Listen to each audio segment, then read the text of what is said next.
All right, we will go ahead and get started. Welcome to the webinar covering sustainability grants round 2. Us at Childcare Aware of Kansas are extremely excited to partner with the Kansas Department for Children and Families again to bring you another round of sustainability grants for your childcare programs. This meeting will be recorded, so we will post this one or the Saturday webinar for any of those providers that are unable to make it, so that they can be able to see the same information. I just wanted to point out that there is a subtitle option on here, and you will have to click and make sure that you can see the subtitles if you would like to. We have enabled that on here. And also there is a Q&A section down below as well, where you can ask questions, and throughout the webinar we will answer them in that question and answer table, and then there's a chat feature as well that you can ask questions to. We will be going over and reading a bunch of questions at the end that have not been answered in the webinar. So we just want to make sure that we can get all the information to you first off. I will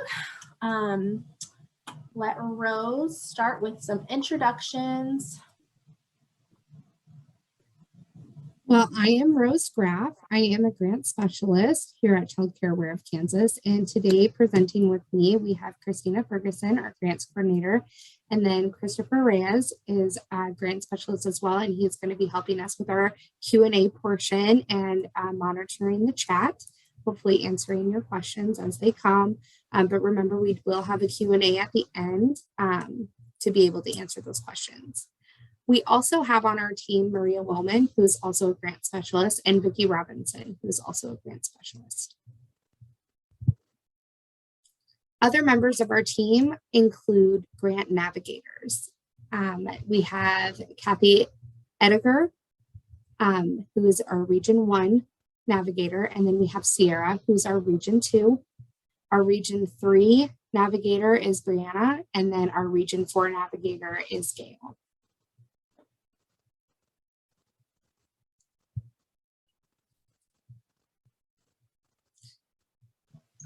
I am muted, sorry about that. What are sustainability grants? So these grants, we have partnered with the Kansas Department for Children and Families, and these will be distributed to cover costs of operations and potential revenue losses for childcare providers. These funds may be used for normal operational expenses or additional expenses incurred to meet CDC guidance to mitigate the spread of COVID-19. Expenses for other activities necessary to maintain or resume the operations of programs, including fixed costs and increases in operational expenses, also will be covered under these. Who is eligible? So to be considered eligible, you must maintain an active permanent KDHE license, whether remaining open or temporarily closed due to the pandemic. So there are two exceptions, drop-in programs and temporary licenses. So drop-in programs are eligible if they have received their temporary license on or before March 11th of 2021 and continue to be licensed. Drop-in care programs that received a license after that date of March 11th of 2021 are not eligible for these funds. Programs with a temporary license are eligible if they were issued a temporary license in Kansas on or before March 11th, 2021, and continue to maintain a temporary or permanent license. Programs that have a temporary license and received that after March 11th, 2021 are not eligible until they have received their permanent license. So we will go off of the application date for this permanent license date. So your program must have a permanent license issued by KDHE at the time of application. What expenses are covered? During this slide, we're going to just talk about the categories that you can choose from the application. We will not be going over specific individual items that can or cannot be approved. Each category has a definition, and in that definition, if you feel that that item falls underneath that category within that definition, then that is how we define if it's approvable or not. But we will not be at this time going through individual items. So category number 1 is personal costs. Underneath personal costs, that's going to include things like salaries, employment taxes, self-employment tax, fringe benefits, and relief given to families from enrollment fees. The second category is rent, mortgage, and utilities. Underneath this category, you will find insurance, late fees, minor renovations, maintenance, rent, mortgage, utilities, phone, and internet. Third category is personal protective equipment. This is going to be your standard PPE equipment, background checks, contract cleaning, and training. And just a note for background checks, PDHE and DCF have partnered up, and they are actually waiving background checks from September 1st, 2021 through September 30th, 2023. So if you have any background checks that you had completed prior to September 1st, 2021, and on back through that March 12th of 2020, then that would be reimbursable. But moving forward, they are waiving that cost. The fourth category is goods or services. This will include advertising, classroom supplies, cleaning and sanitation supplies, food, licensing fees, mileage, office supplies, and professional development. Purchases of or updates to equipment and supplies is our fifth category. That will be equipment, health monitoring equipment, software, and other equipment and updates. And our final category is mental health supports. This includes infant and early childhood mental health consultations and mental health consultation for you or your employees.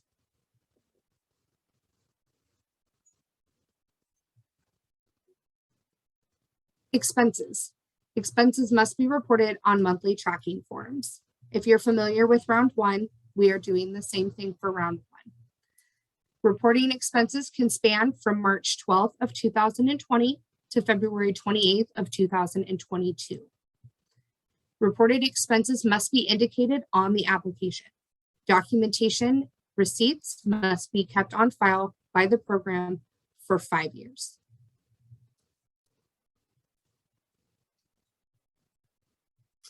Payment overview. Childcare programs that meet the eligibility requirements will be awarded funding in the following amounts and categories. Your family and group childcare homes are receiving $5,000. Other childcare programs that are childcare centers, preschools, Head Starts, school-age programs, and drop-in care. If your capacity is 24 students or less, it is $10,000. If your capacity is 25 to 99 children, it's $30,000. And if your capacity is 100 plus, it's $60,000. This is based off of your license capacity for your license, not necessarily what you have enrolled.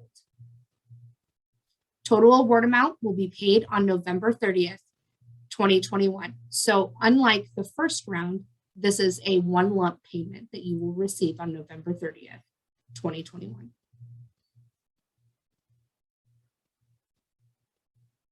Here are some important dates we want you to remember. Excuse me. October 1st, 2021, the application launches. That's the day that it will open. And November 5th, 2021, applications close at 5:00 p.m. Payment date will be November 30th, 2021, and the last day to spend funds and submit monthly tracking forms will be February 28th, 2022. Thank you, Rose. And I would just like to add to this that when you are mailing in applications or completing them online, just know that we have to have them in our office at 5 p.m. on that November 5th date. So please keep that in mind with the Postal Service. We really have to have them in our hands at that date to be accepted. And then the last day to spend those funds is February 28th. And so that may not seem like a long time period from the time that you get awarded, but just keep in mind that you are able to claim expenses all the way back to February or March of 2020. So you have almost 2 years worth of expenses that you can claim if you have receipts and documentation for those expenses. I just wanted to throw that out there just to take into consideration. So our application process, we prefer that you submit electronically in our WLS provider profile system. We have multiple languages available in our system. If you are not English speaking as your primary language, you can change it to several different languages. And this is the quickest and easiest way that you can submit your application to us. I will show you a demonstration of what that application looks like within your profile. And if you need any assistance, our grants team can help you in filling that out, walking you through it. And we will also have some instruction guides on our website at the date of application launch, just so you can see visuals of how to apply. If you prefer not to do it in WLS system, you can request a paper application by calling our office or emailing the grants@ks.childcareaware.org email. You can, based on your preference, we can mail them to you or we can email you a copy. But like I said, the easiest way is to just log into your profile and fill it out in there. It's a very quick and easy, simple application process. And we can even send you a link to get into your profile without putting in your credentials as well. The alternate applications are available in Spanish and English in the paper versions. I just want to reiterate again that applications must be received in our office by November 5th, 2021 at 5 p.m. So please take this into consideration when mailing or completing online, because if you are coming in to WLS and trying to complete it at 4:50, there's no guarantee that you will be able to finish that and submit by 5 o'clock on that date. So we really want to try and help work with you to get that in as soon as possible to increase your approval chances. Monthly tracking forms, Rose had kind of touched on that a little bit. So all the programs must complete a monthly tracking form to report their allowable expenses. And these are actual expenses, they are not estimates. We are not accepting any estimates. You must have documentation that you paid for whatever expenses you have. These expenses can date from March 12th, 2020 to February 28th of 2022. So like I said, almost 2 years worth. And it can cover a large variety of expenses that you may have. So you must have that documentation on file. We do not need that documentation, but in your monthly tracking form in WLS, we are going to have an upload button so that you can upload those receipts if you would like to. Some people want us to keep a hold of them so that you don't have to be responsible for those, but we would really encourage you to maybe make a binder or a folder or something to keep those documents just in case. So you must submit monthly tracking forms until all of the grant funds have been spent. You guys can request support from a grants navigator in your region to aid in the support of your monthly tracking form and documentation. Monthly tracking form due dates, you can submit these monthly. So after you get your payment, you can submit them on the 10th of each month. But really the final one is not due until February 28th of 2022. Many providers that we have seen in round one have been reporting previous expenses. And so if they report that full amount in their first monthly tracking form that first month, then they will not have to submit any other monthly tracking forms again. And some people like to just do it that way so that they can be done with their documentation. Unspent funds must be returned to us by February 28th, 2022. So, receipt documentation. All receipts and supporting documentation must be maintained by you, the program, for a period of 5 years. This is a grant requirement. We do not require you to submit receipts unless you will be selected for a random audit, which will be about 2% of applications. We will notify you if you are selected when we start auditing, and then we will require you to submit receipts or documentation for those expenses that you have put in your monthly tracking form. So your submitted receipts or documentation must include the vendor, the date of purchase, the purchase amount, and the item name. So just keep that in mind. We don't accept bank statements showing those expenses. You must show where that purchase was made, what that purchase was, when you did it, and those specific details to be counted as a receipt. Grant Navigators. Grant Navigators are, oh, Rose, sorry. I just keep going, don't I? It's okay. Grant Navigators are available in your region to assist you with any grant or financial resources needs that you may have. So if you reach out to a grant navigator, they can help you with your application. They can help you with documentation of your expenses. They can help you find additional resources to help your program, or just any individualized assistance that your business may need. And Grant Navigator requests can be submitted through our website. So I wanted to show you all our website, and this is where you will find a lot of information regarding our grants. So if you go to our Childcare Aware of Kansas main website and you go to the provider tab, you click on grant opportunities. This will show you everything that you need to know about grants as far as current information that's out. So here is where you will you will request assistance with your application or any other resources that a navigator may help you with. If you need help being walked through how to do your monthly tracking form, or how to get documentation for those expenses that you have already documented, our navigators can help you with that. And then you can also always contact a member of our grants team at the email grants@ks.childcareaware.org. There's always someone managing that email account, so you should get a response pretty quickly. Although sometimes we do have a high volume of emails and phone calls that come in, especially around, new grant opportunities and launch days and stuff like that.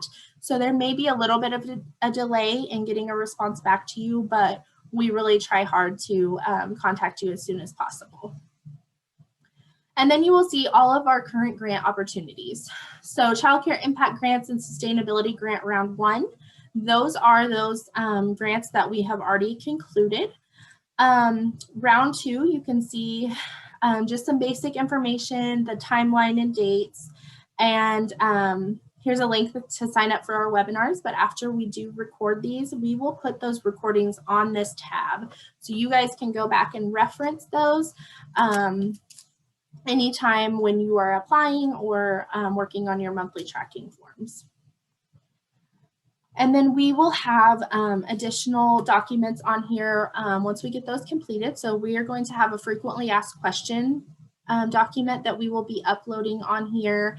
And that will be just taken from a collective of questions that we have from these webinars. And also, as we have providers calling into our office asking us, we will put those questions on there so that everyone can have those on hand to get their questions answered. And we will also have some instruction guides walking you through how to apply, how to do your monthly tracking form with those screenshots so you can have a visual of just how to do that. So I just wanted to point out on our website, there's a lot of valuable information for you as this grant opportunity, you know, kind of continues. And I did want to go over the application in WLS. So when you all get an email from us, we can send a PIF email. We're going to actually do that on October 1st.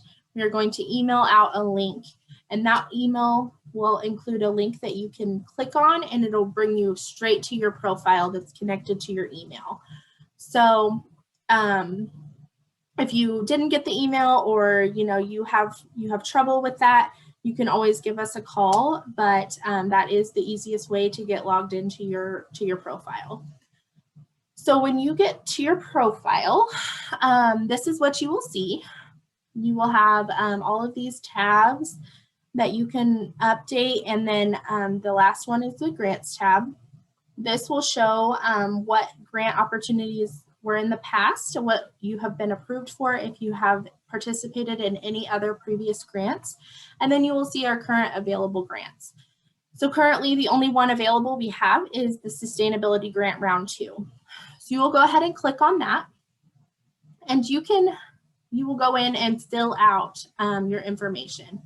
So in this first section, it will be auto-populated from your profile. So if you have anything that needs changed, you can go ahead and edit that as you are working on your profile. If not, you can move on and continue your application. We do have some demographic information that we would like to collect. So you will fill out your gender and your race and ethnicity. A couple of questions: is your program temporarily closed? Yes or no. This will not affect if you are able to receive funds or not. It is just a question that we use for reporting purposes. And then if you are closed and would like to be connected with a childcare health consultant, that is another one of our programs here at Childcare Aware of Kansas to help support providers.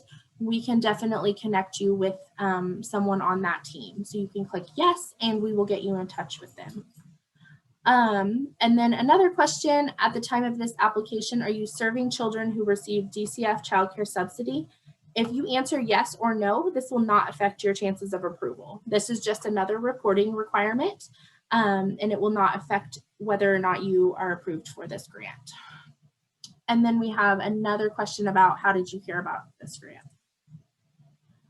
The next section is a enrollment and openings chart. So you will just list the number of children that are currently enrolled. So let's say we have 5, 2, let's just do this. And then your number of openings. So let's just say that I am full and I don't want to take any more.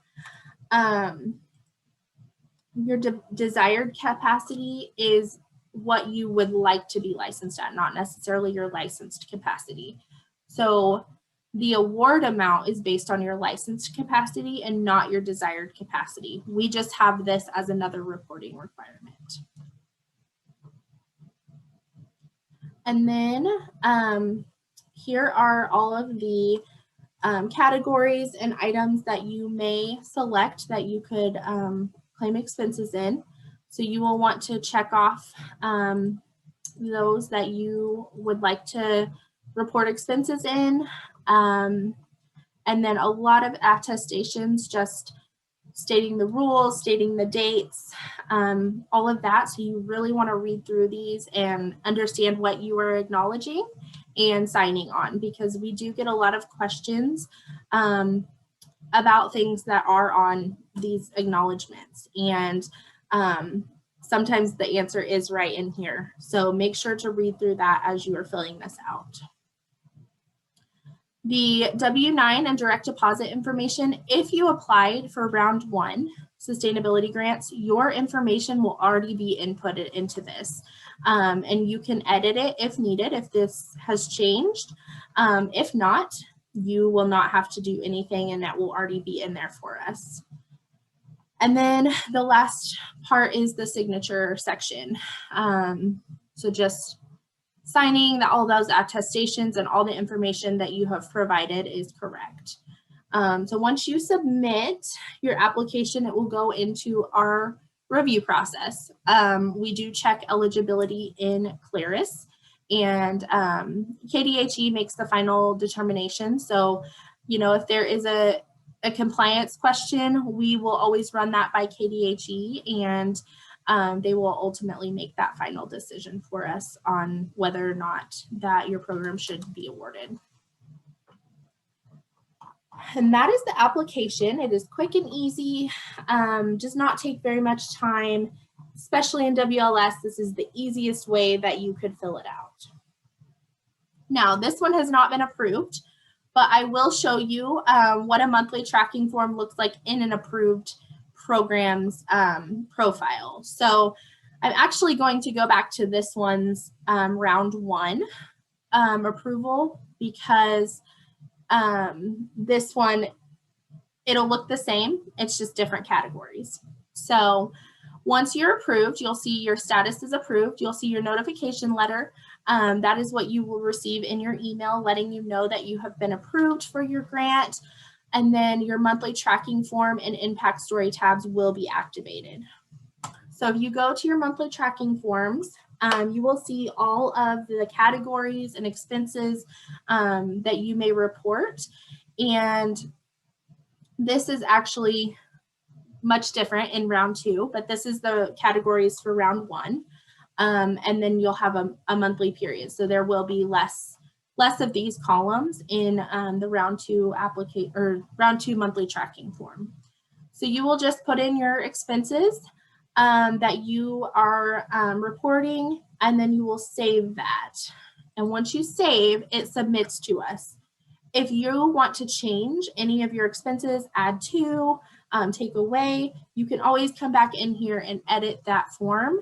And once you hit save again, it will always submit to us. So we will always have the most current updated information. No need to notify us when you do that.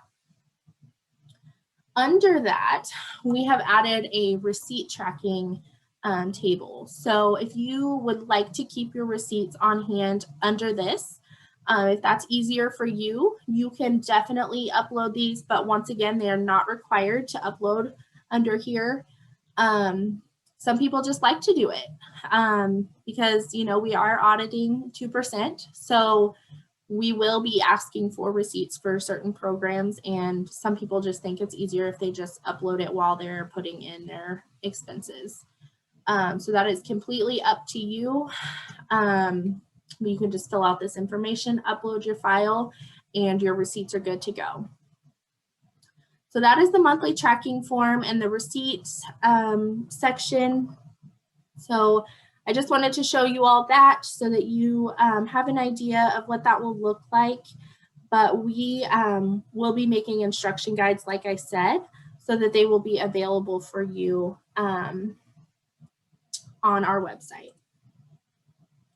All right, well, I will let you all kind of lead the next section with questions that you may have. I know Chris has been kind of manning the chat and the Q&A. So if any of your questions did not get answered in that section, you can ask them and we can go over them live. So I will just kind of wait for some questions. Okay, some of the questions that I've received are, as far as insurance, does that cover car and house insurance? If it's under that and you use them for your childcare program, that would be included. But we are not going to necessarily go over specific items. Basically, if they fall under that definition, you can claim your expenses in that section. Once a provider applies, how long will it take before they know they're approved? We will try to approve them as quickly as we can. We do tend to get a high volume of applications, And so we will try to do it, before that payment period. So If you received round one, are you eligible for round two? yes, whether or not you received round one, we encourage everyone to apply for round two. There is no one up if you had round one or if you didn't. Everybody gets the same opportunity, and there are not a certain number of spots for providers, so everyone is entitled to this funding. So we encourage everyone to apply regardless of what other grants you have gotten. I've seen a lot of questions regarding overlapping. Can we have a clear definition of expenses that they claim in the first round and how to be different in the second round? Yes, so basically, I'll just give an example. So let's say in round one, you reported expenses for mortgage from April to July of 2020. You cannot report those expenses in sustainability round two, but you can report mortgage for August through November. So they just cannot be those same exact expenses. They can be in the same category. They can be the same type of expense, just different dates, if that makes sense.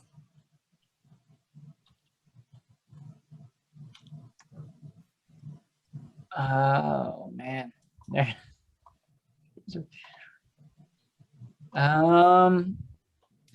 I see a question. Was the uploading option added to round one tracking forms? That was, yes, that was actually added this week. So if you would like to go in and add any receipts for your round one expenses, you can go ahead and do that. Can we Go ahead, Chris. I'm sorry. Can we prepay our mortgage up till cutoff date? I would say that is, if you have that documentation with your mortgage company, I would say that is okay. Will we as long be as it fits within the dates. Will we be required to submit an impact story? Yes, so in this, there's another impact story tab that you are to fill out once you have reported all expenses. And it's just in that grants tab, very easy. Sorry, I forgot to point that out in WLS. Very easy to just click over there and complete that. And although I think this is in the webinar, sorry, Rose, can we have a definition again of temp licenses and the dates that are eligible? And then when do they need to have their permanent license? Yes, so as long as you have your permanent license, when you apply for the grant, you will be eligible, as long as you're in good standing with KDHE.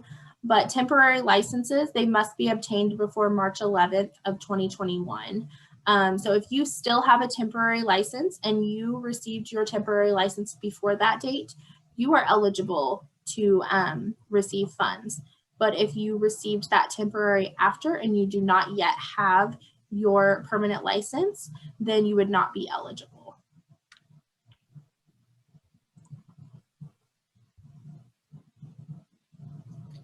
What's the biggest difference between round one and round two? There are different funding sources. So round one actually came from the CRRSA funds that were passed under Trump administration. And this round two is under the American Rescue Plan Act passed by President Biden. So there are different funding sources, so they differ just a little bit, but for the most part, they're relatively the same. Just different categories of expenses, and just those exact dates on the spending time frame.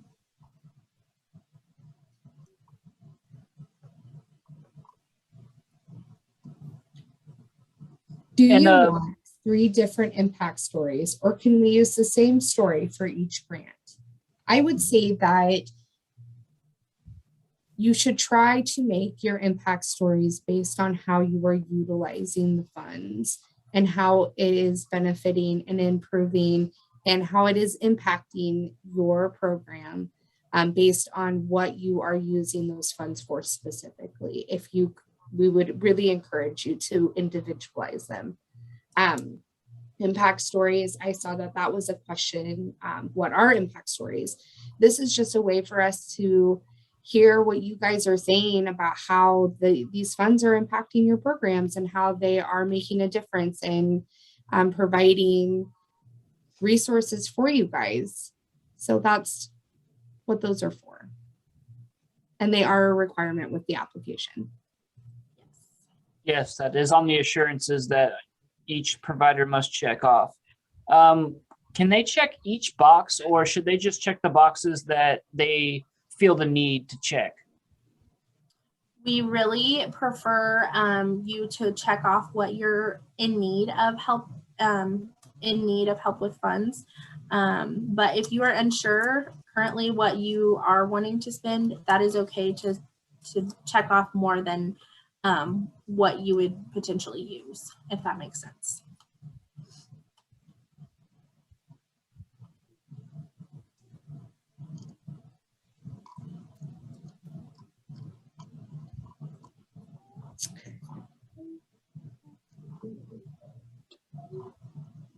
I think we've covered a lot of the questions that have been asked in one way or the other. There are some specific, items. I did see a question about license capacity, and we check each application in Claris. In Claris is where we are going to see if you are in good standing with KDHE. And it's also where we are going to see what your current license capacity is. We look at the most current. So whether that has been updated in WLS or not, we go off of what Claris states for your license capacity. So if you just recently got a higher increase in your license capacity, that is, as long as it is stated in Claris, that is the capacity that we do go off of. And I would encourage you, if you have had a complaint or a notice of non-compliance recently, definitely apply anyways, because we are double checking with KDHE and we are looking at those needs. And if your program, you think you're not in compliance, sometimes you may be surprised. So we do get questions about, should I apply? I think I have some notices of non-compliance, but definitely encourage everyone to at least try and apply. If I change my license from group to 24 or less, would I be eligible for the higher amount if I did this in October? It would have to, your license would have to match the date of your application. So if you did that change now, that change would have to be permanent on your license by the time you apply.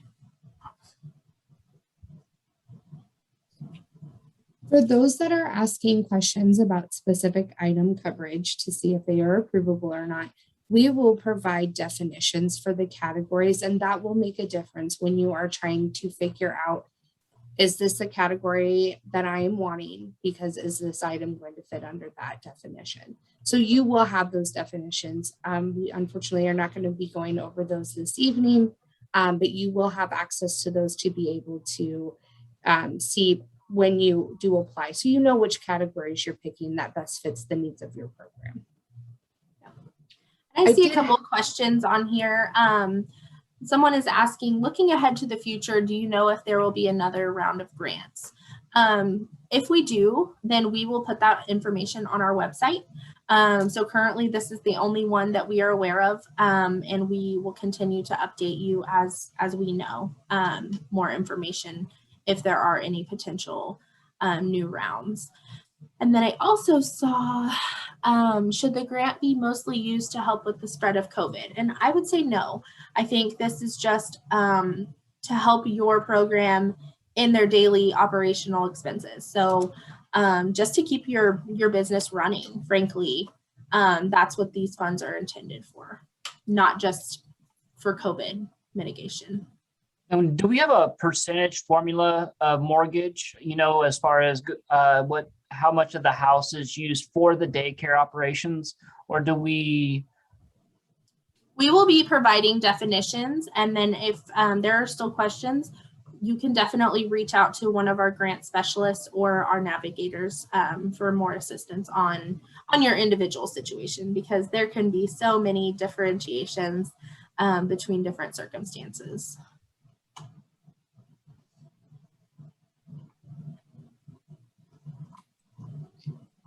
For those that may have missed part of the webinar or are wondering, maybe, you know, because we are lots of questions come up when we're going through things like this. A webinar will be posted on our website. You guys can reference back to this video and see all of the information and look through that PowerPoint again. And it'll be recorded, so then you can hear these answers and kind of think about those questions. And then if you have further questions, please feel free to fill out our request for navigator assistance, and then we'd be happy to answer those questions for you. I'm seeing another question. Will the awarded amount be deposited over 2 months again? So no, that will actually only be one lump sum payment on November 30th.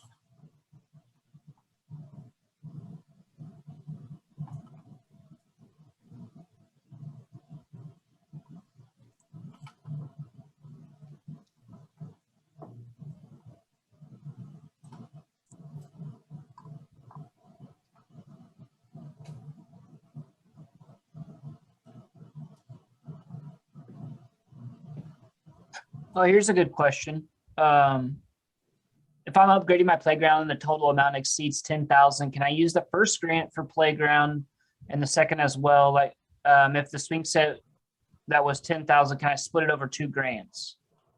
Yes, you can do that. You would just want to make sure to document that on your receipts, how much was used for each grant, just so that we can ensure that none of them are overlapping. And I also saw a question about tax implications. So what are the tax implications of this grant? This is a taxable income. So we do not give tax advice, though, to, you know, providers. So if you want to talk to your tax professional to see how this can impact your program, you can do so. But yeah, it is a taxable income, and you will get a 1099 at the end of the year.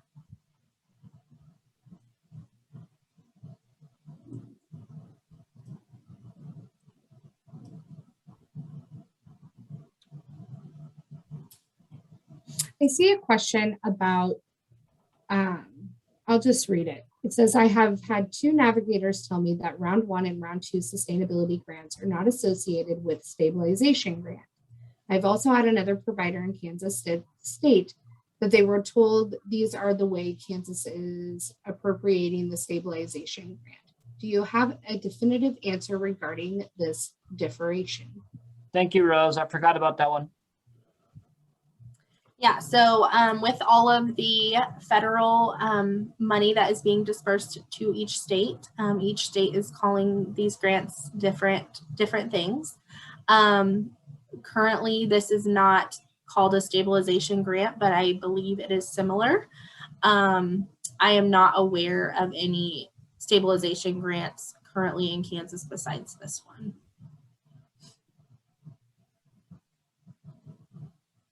I know that's not a great answer, but that's kind of what I know at this current moment.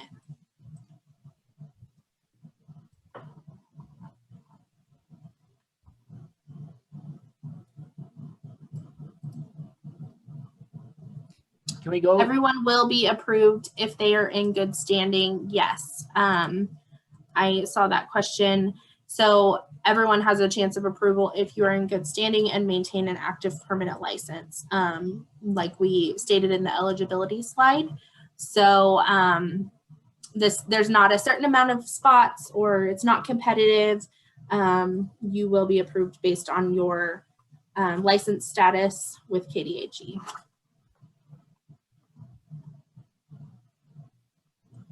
And on the application, will fringe benefits be better or fully described? There There will be a definition. Yeah. Yes.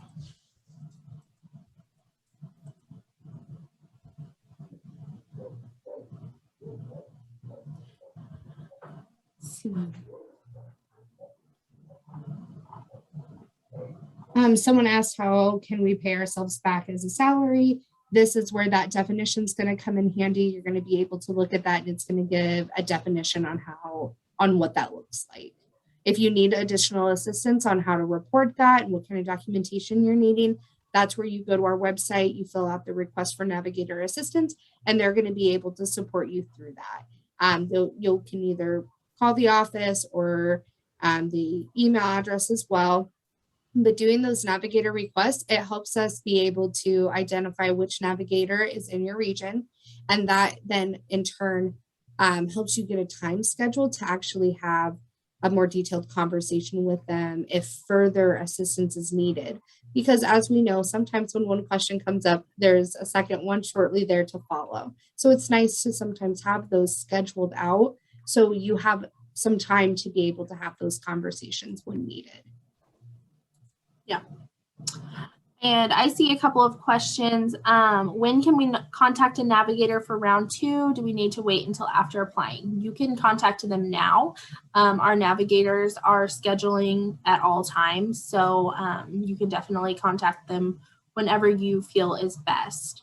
And also, I got a question, when will the definitions be on the website?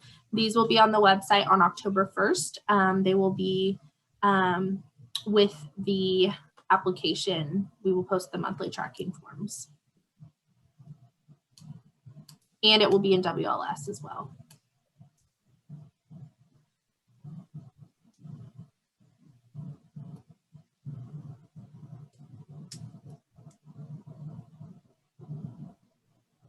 There is not a required remaining open time for this one. You just may need to be open during the application period because we do understand that things happen, unforeseen circumstances that you may have to close your program. So there is no time frame that you have to stay open. And then I see another question about where do I find this video? This will be available on our website after the Saturday webinar, so probably early next week. We will post one of them on there. All right. And I think that is, I think I'm just seeing mainly repeating questions. So I see someone does have a question that I think might be good to discuss. It says, when you speak about preschools, who does that include? All licensed preschools. So if you are licensed as a preschool with KDHE, that is how that is determined.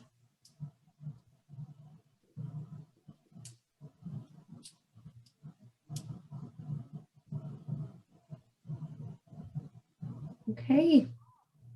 They will all apply the same way. All programs will apply the same way. If you do not have a WLS profile, please contact us and we will help you get in contact with the appropriate people to get that set up so that you are able to apply within WLS. As Christina stated before, that is the easiest and fastest way to apply and have your application submitted. When you are mailing them in, faxing them in, emailing them to us, it does take additional time. So just be prepared for that approval process would look a little different just because it takes some time for us to get those entered in. So the fastest way is to have them entered into WLS.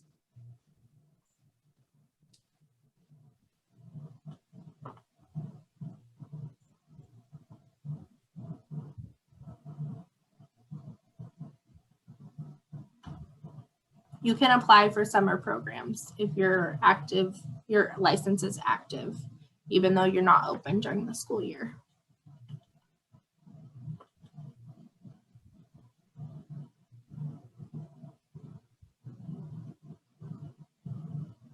You can definitely join Saturdays if you did miss this one. The webinar sign up link is still active on our website, so you can go ahead and sign up for Saturday if you arrived late. And then if you don't make Saturdays, we can also get you that recorded webinar on our website early next week so that you can have this information as well.